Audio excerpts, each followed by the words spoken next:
really what I want to talk about and focus on is a topic actually that within, I think, contemporary practice is not spoken about a lot.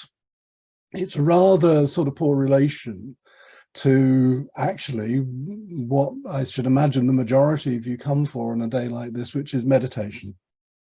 And this is the topic of ethics. Ethics, as you will hear me say as we go through the day, as I will claim, ethics is actually really what this path is about. Meditation is a tool to get us there.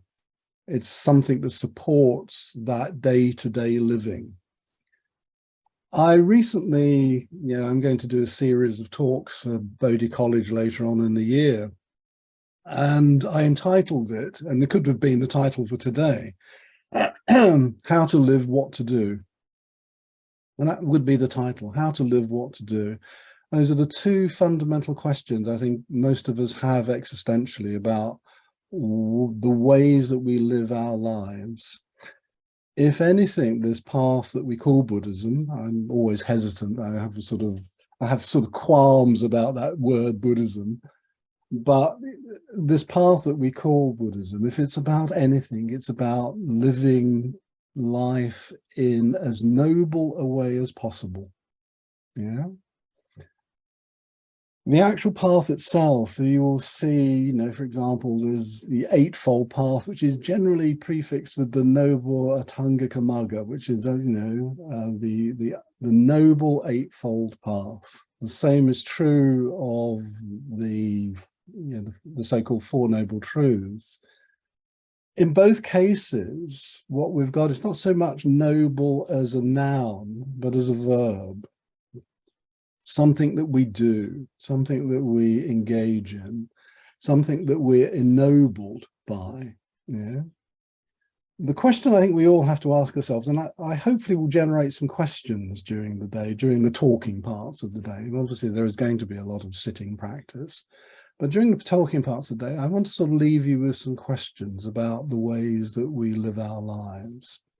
And the primary way of living our lives, according to this particular approach, is we live in a way that develops our character so that we begin to ennoble ourselves. So if you think of the contrast between the nobility of living as a way or the ignoble life, two words are not used a lot, certainly in contemporary language, noble, ignoble. Perhaps we could use other words, but they almost smack of a certain degree of piety, which is virtuous and non-virtuous. In the Buddhist world, within the languages of the Buddhist world, we also talk about what is wholesome and unwholesome. Terms I'm not particularly fond of, actually. It sort of smacks of good bread and bad bread. Wholesome loaves and unwholesome loaves. But that's not what's meant. It's really meant in terms of what is called, the words that are used in Pali are the words kusala, akusala. What is skillful and what is unskillful to do in this world. So we've got lots of terms that we can use, but a path that's dedicated really to living in the best way that we can in this world. And that's really what it's about. And so as we go through the day, I want to sort of produce a series of reflections on what that means. We find it embedded in an awful lot of early Buddhist material. We find this approach. For those of you who are familiar with the Eightfold Path, with the 8 limbs that we develop, not in a sequential method, but something which is in a way symbiotic on all of the other members of this list of 8 factors, we find a particular element which is dedicated to what is called sila. Now, I just want to dwell on that word for a few minutes, because this is what it's about. This is the path, if you like, of ethics, but it's a word that actually waxes and wanes between morality and ethics. There are other terms which are used in Buddhist practice, and certainly in the early texts, which also have similar connotations of making a division between morality and ethics.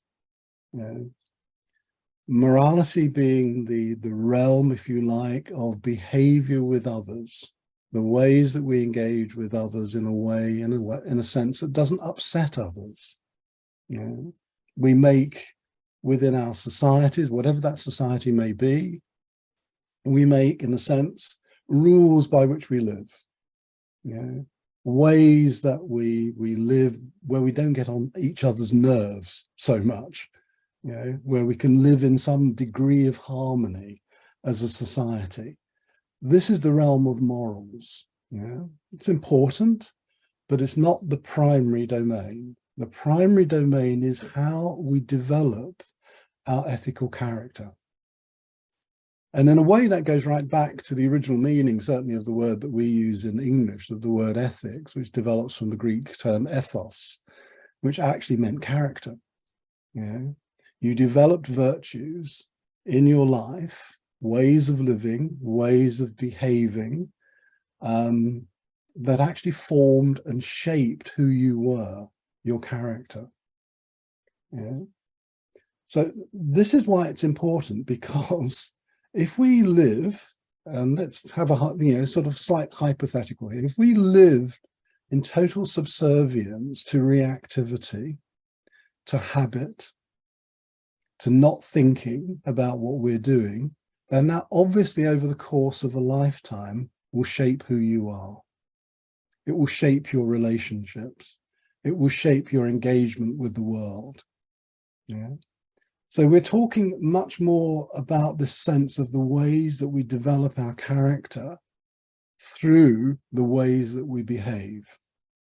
So coming back to where I started initially, which was saying, we think that Buddhism often is about meditational practice. Yes, it is about meditational practice, but we have to hear that in a different way. The word meditation, any of you who've been to London Insight sessions with me before will have heard me say this many, many times, but I cannot cease to emphasize this, which is the whole notion that the word meditation has no foundation in Buddhist practice at all. The word that's being translated, and if you only take one little Pali word away from you over this day, take this one away from you, because it's, it's an alternative to the word meditation. The word in Pali is bhavana. It's derived, as a lot of these classical languages are, from roots, and the root means to grow something, to bring something into being. So the best English translation of this word is not meditation at all, it is actually cultivation. This is what we're doing in a practice, as what we'll go into today, and I hope this will slightly reorient the way that you approach these sessions, which are, I've labeled them as everybody else does, which is as meditational sessions, but these really are sessions of cultivating something. Now, if we just take that word for a second, cultivating, then we're obviously, when we're sitting down and practicing in the ways that we do, we're cultivating in a very, very specific way. We may be cultivating metta. For example, we may be cultivating some degree of kindness, some degree of friendliness towards what is happening, towards the world, towards ourselves, towards others. We may be cultivating some degree of attention. We have this other word in Pali, which is samadhi, which means to gather the mind, to collect the mind in some way. We may be developing something. Here's the title of, the organization which is hosting this, London Insight. You may be developing or cultivating insight. Actually, what the word really means, the word vipassana, it's derived from a verb in Pali, which is to see clearly. What you're trying to do is cultivate a clear seeing in your daily life. So we're cultivating. This is what we're doing in formal practice. You have to know what you're cultivating. Yet, as you go out into ordinary life, when you're in your day-to-day situations, in your home situations, your work situations, just engaged in the shops, just engaged in transport to work or whatever it may be, you are also cultivating. Yeah, you never cease to cultivate. So bhavana is a ubiquitous term. It's a term which covers so many aspects of our lives that the thing that we're actually really beginning to examine and look at is, what are we cultivating in our lives? Add in a question to that: what do we wish to cultivate in our lives? Because that then becomes a question going back to where I started originally and saying, how do you want to live? What do you want to do? Yeah. How do you want to live? How do you want to live your life? Do you want to live it? Let's again paint a disaster scenario just for, for argument's sake. Do you want to live a life that is just full of repetition and habit and reactivity? Or would you want to cultivate a life that has a lot more spaciousness and freedom within it, and a lot more closeness and engagement with others? Because immediately we start talking about the realm of ethics and morality, we're into the world of interrelationships. Yeah. What need, in a way, for ethics as a distinct category if we were living, I don't know, on a desert island entirely alone? I still think there would be some, because there are the other creatures who you might engage with.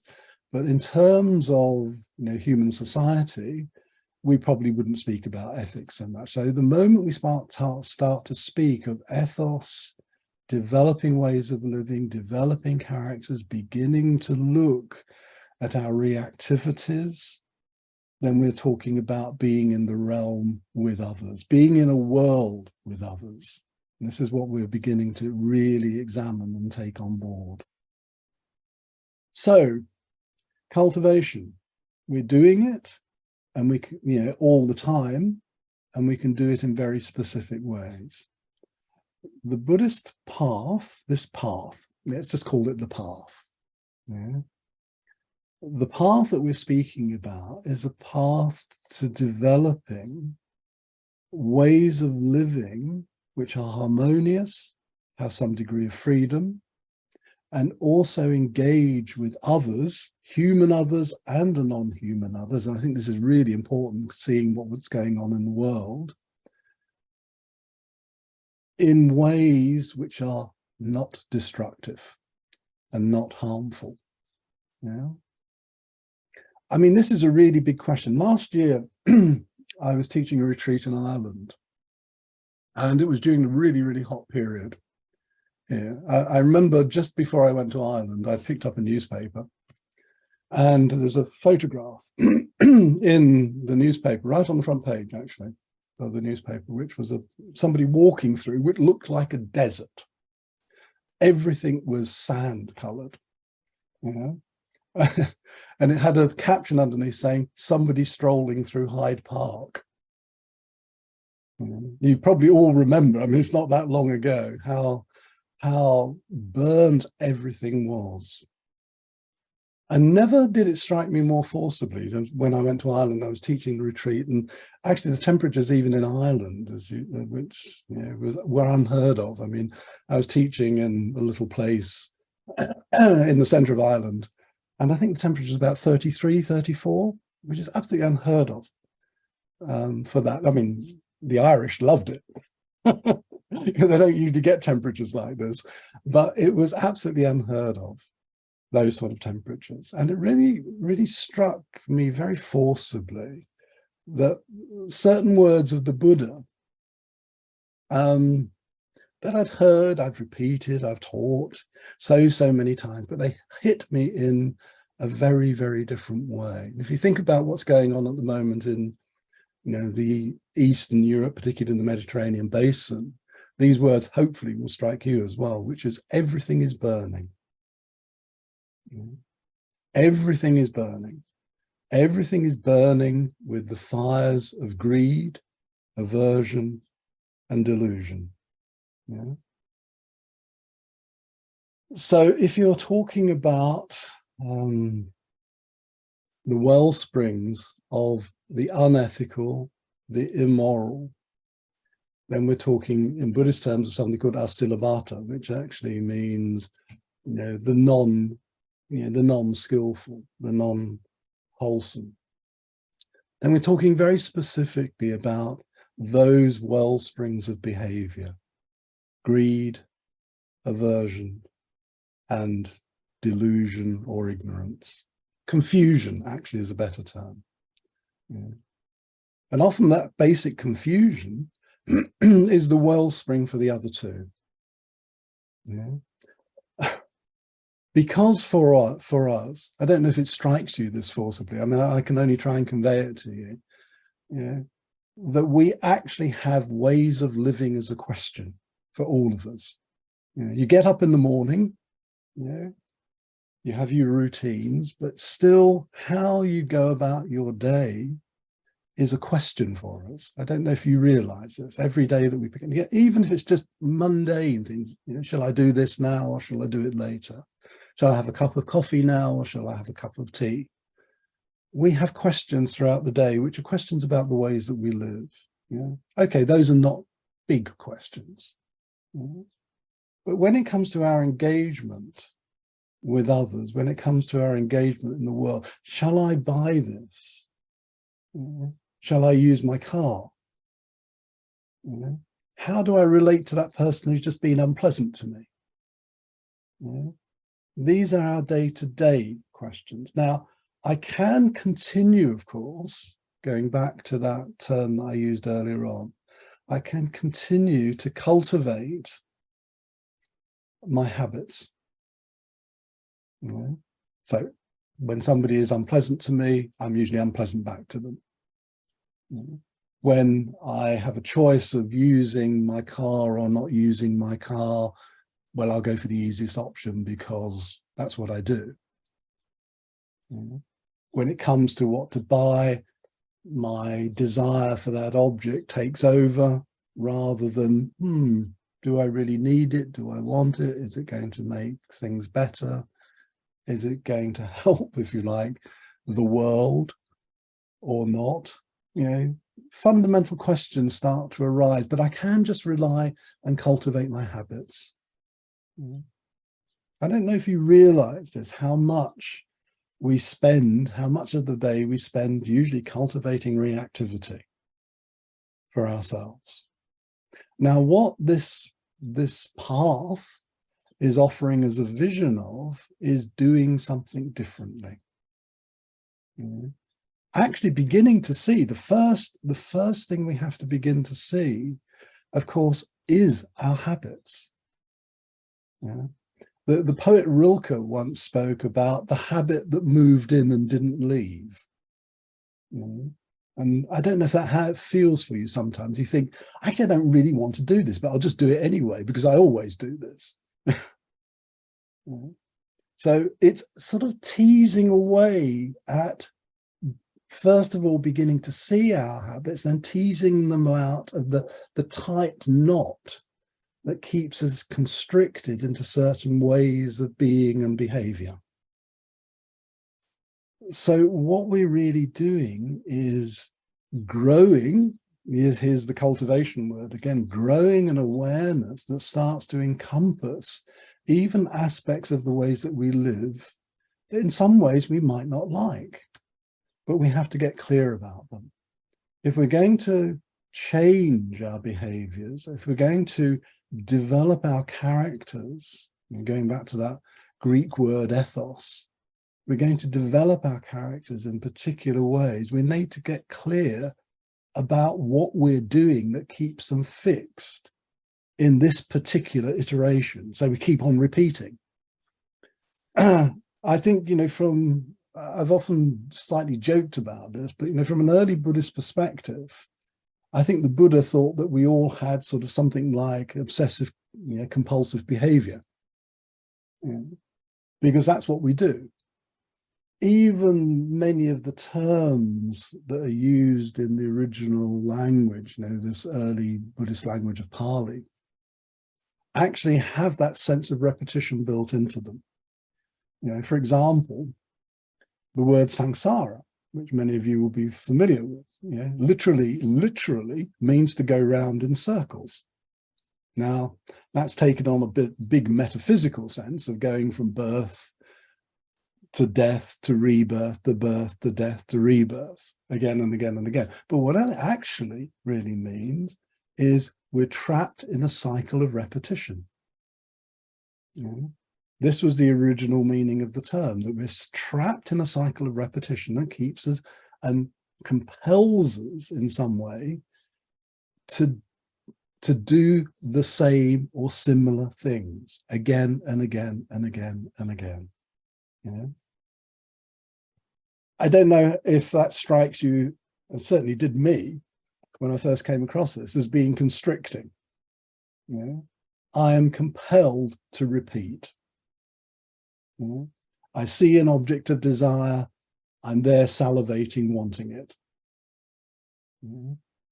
I see an object of aversion, and this can be people, things, whatever, situations that I find myself in, and I find myself wanting to remove myself as quickly as possible. Yeah. Now, think about that over a lifetime. I sort of gave you an instance of this earlier on, or a more generalized form of this earlier on. Think of that done over the course of a lifetime. That becomes your character. This is me. I want certain things, yeah, and I don't want certain things in my life. Yeah, I feel compelled to seek out the things that I want and keep having them, you know, whatever they may be, and they're obviously very individual to us. There's some generalized ones that most of us want, but there's some very individual ones. But I feel compelled to do that. Very little choice in that, very little freedom in that. One of the things you will probably notice if you've ever had a habit, now I'm not talking about big ones, but if you ever had a habit that you have in some ways dropped, the first thing that strikes you when you drop that habit is a degree of freedom that comes from it. You now have a degree of freedom of choice, whereas actually habit gives you no choice. You're compelled as if to run down the same railroad tracks again and again and again and again. Now, that is equally as true, not just as objects of desire, but of objects of aversion too. So, if I want to sum this up in a little ethical framework, those objects of desire and those objects of aversion are also within an ethical framework. Right? Ethics is not some list of rules and regulations that we have to simply follow. Yeah. Unfortunately, that's the primary way I think most of us think about ethics in a Western situation. You know, and I speak Western in terms of as being, I should imagine, primarily within the UK here as I speak. So it's a list of prescriptions, things we do and things we don't do. Yeah. In a way, following rules might not only be pleasant, but it's easier to do than what I'm suggesting, which is actually developing what I call an ethical sensibility, you know, based on some principles.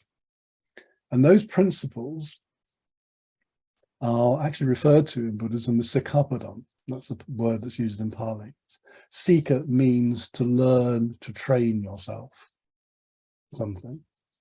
You know, see, Sikkhapadam is a rule of training. Yeah. So we train ourselves in particular ways. Yeah. In a sense, we've allowed ourselves to train ourselves in desires and aversions most of our lives. And that's just come about through life situations. There's no, if you wanted to put a label over it, there's no good or bad to this in the sense of how it's come about. It's often reactive dimensions of being engaged in living. And that's all. And that's formed as in a particular way. So the first thing that we do is we become clear about the ways that we've been formed in. And again, I ask you a question. If I was there with you live, I'd probably want to kind of interact with you and get you to respond in this. But, I can just leave you with the question here, which is, have you ever felt yourself not wanting to go down those well-tried and tested routes? Not wanting to simply react. One reason we might not want to, and this is just a suggestion, one reason we might not want to react is because we often see the consequences of reactivity. We might, for example, purchase something we can't really afford, and is very little benefit to us. We might respond or react angrily to somebody and alienate them when you didn't really mean it. It was just in that moment that reactivity snapped in, and you find yourself being unpleasant, angry, irritated. All of us do this. I'm no exception to this. All of us do this. We find ourselves in moments of reactivity, and you think, why did I do that? Does that ring any bells for you? Why did I do that? And why did I? And this is the clincher for me. Why did I do that again? Why did I do that again and again and again? And that's because, in a sense, we haven't developed what I call an ethical responsiveness, but have simply been engaged in reactivity. So the question I really want to raise this morning, just as we go into doing then some practices, is, first of all, do you want that to remain the same for you, or would you like to live differently? Now, I would think if you come to a day like this, the question obviously is more weighted toward the latter answer. I would hope. And yet we find it so difficult, don't we, sometimes to break those reactivities, even when our intentions are good. We can form, we can hone our intentions. And I think most of us, in a day when we get up in the morning and we go off and do what we have to do and engage with the world in the ways that we have to engage with it, either with families or friends or work situations or whatever, we probably don't get up in the morning and go, now's a really good day to go out and be nasty. I mean, I don't know if I've ever done it. I presume you haven't done it. I think now's a really good day. I'm going to be as horrible as I can for the rest of the day. No, we probably formed our intentions going, I try to do the best I can, but we find ourselves in situations that suddenly pull forth this reactivity.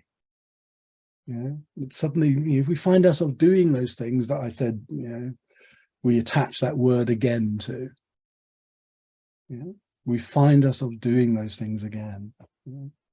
Now, isn't that tiring? It's my suggestion.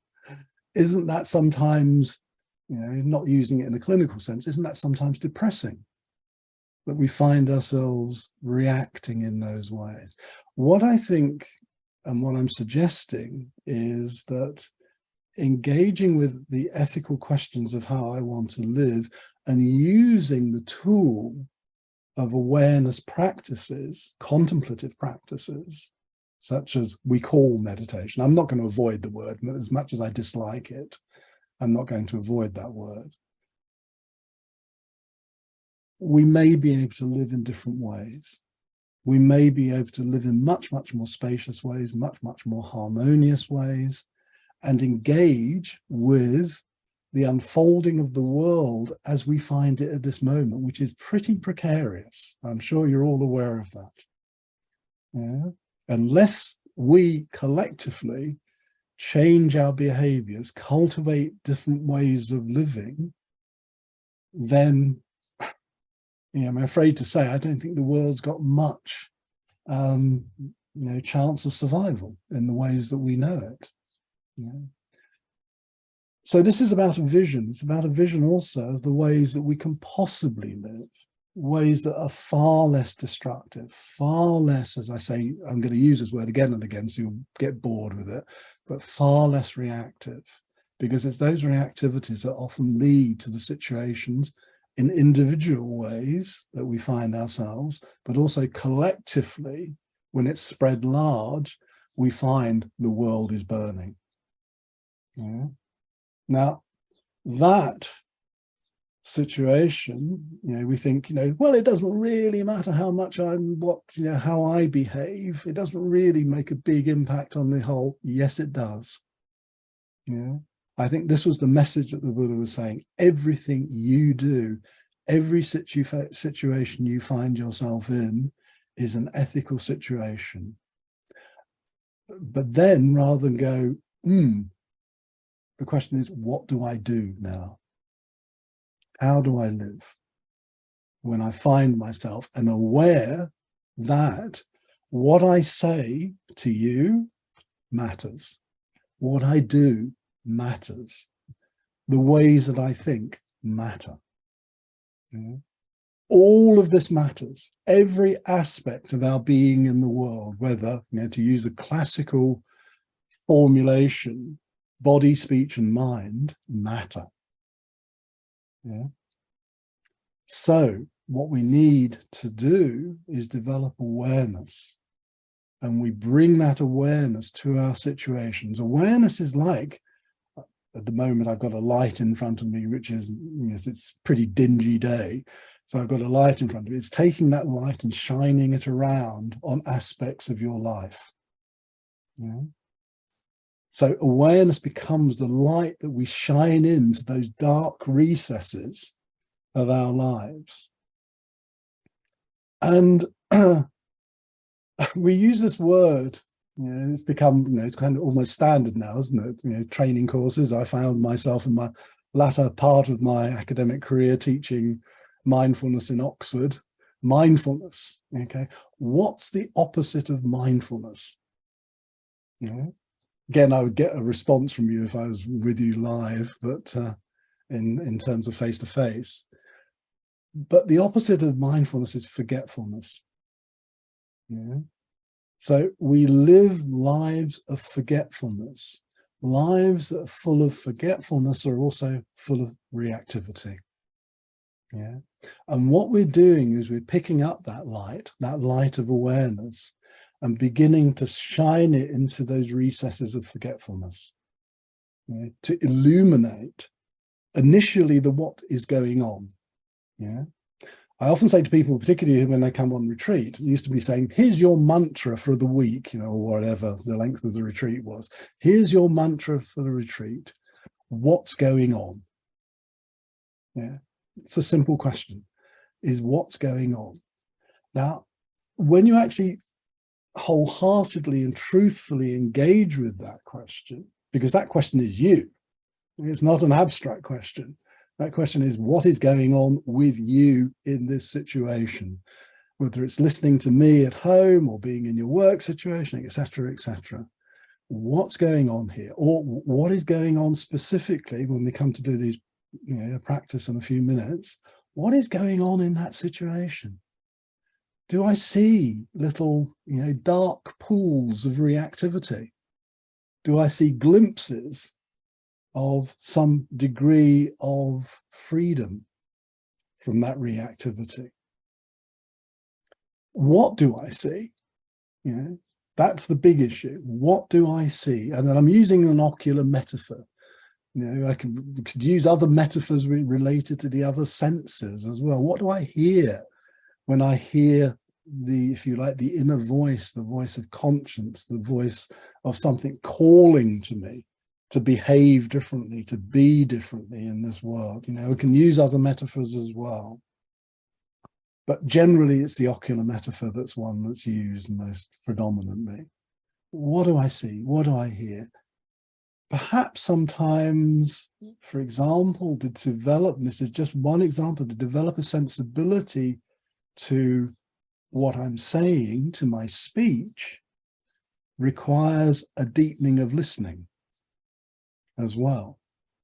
Yeah? An engagement with a listening process that we only engage with superficially. Yeah? And that includes listening to yourself, listening to your heart, listening to your most, your deepest sense of goodness. Again, using a poet, often we don't realize that's there until we listen to it. And I don't think he was boasting. Walt Whitman, the American poet, once wrote, and I think it's in Leaves of Grass, one of his most famous poems, where he said, "I didn't know I had so much goodness within me." Yeah. Now, I think it takes a deep sort of sense of reflection, a deep sense of the broadening of awareness to actually be able to discern the well springs of your own goodness here. And if we can tap into that, those well springs of goodness, of kindness, of compassion, all the virtues that are spoken about in terms of Buddhism, and cultivate those, then they will become your character.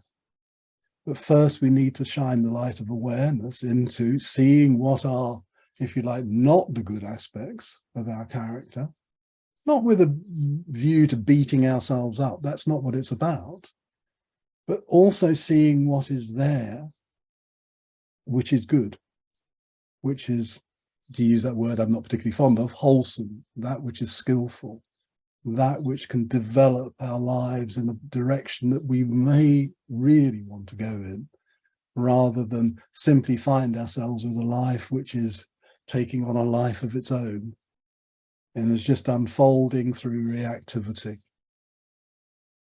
So when we speak about,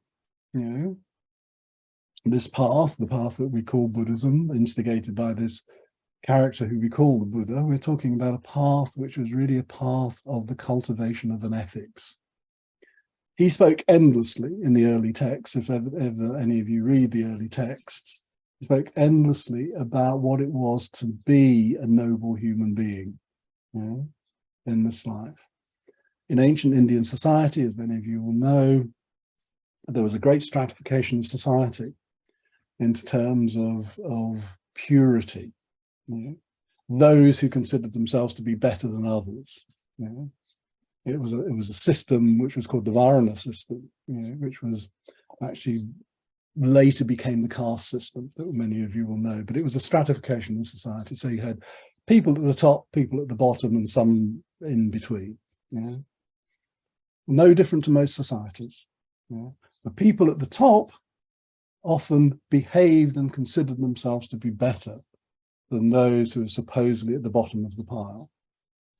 The difference being, although I don't see as a huge difference, the difference being in ancient Indian society that those who were at the top considered themselves to be good and virtuous simply by their birth, by their birthright. Those at the bottom were where they were at the bottom because that was their birth as well. That's the way they found themselves in this world. Actually, I don't think that's different to any society. The ways societies stratify themselves and those consider themselves to be better simply through, I don't know, wealth or whatever. The Buddha made it very clear, and he's using the metaphor of the top echelon of Indian society at that period, which were the Brahmins. He says, you're not a Brahmin by birth, but by virtue. So if you want to consider yourself noble, look at the way you behave. So he said that those at the lower end of society, those at the bottom traditionally of the pile, could be Brahmins by the ways that they behaved. And those that were at the top of the pile, the Brahmins, could be the non-virtuous. And he spoke about this endlessly, saying that was what it was about, being noble and virtuous by what you do in this world. But then, of course, we find all this other information as well about meditation, cultivation, things that we should do, things that we should engage in as formal practices, such as satipatthana. Yeah. But don't see them as ends in themselves. Yeah. The relationship between these practices, which we call meditation practices, cultivation, contemplation practices, however you want to call it, are engagement with the ways that you live. If they don't have an effect on the way that you live, I think we could all forget about it. Yeah. Go home. But of course, engaging in this, we discover so much. And I'll pick this up as we'll go through the day.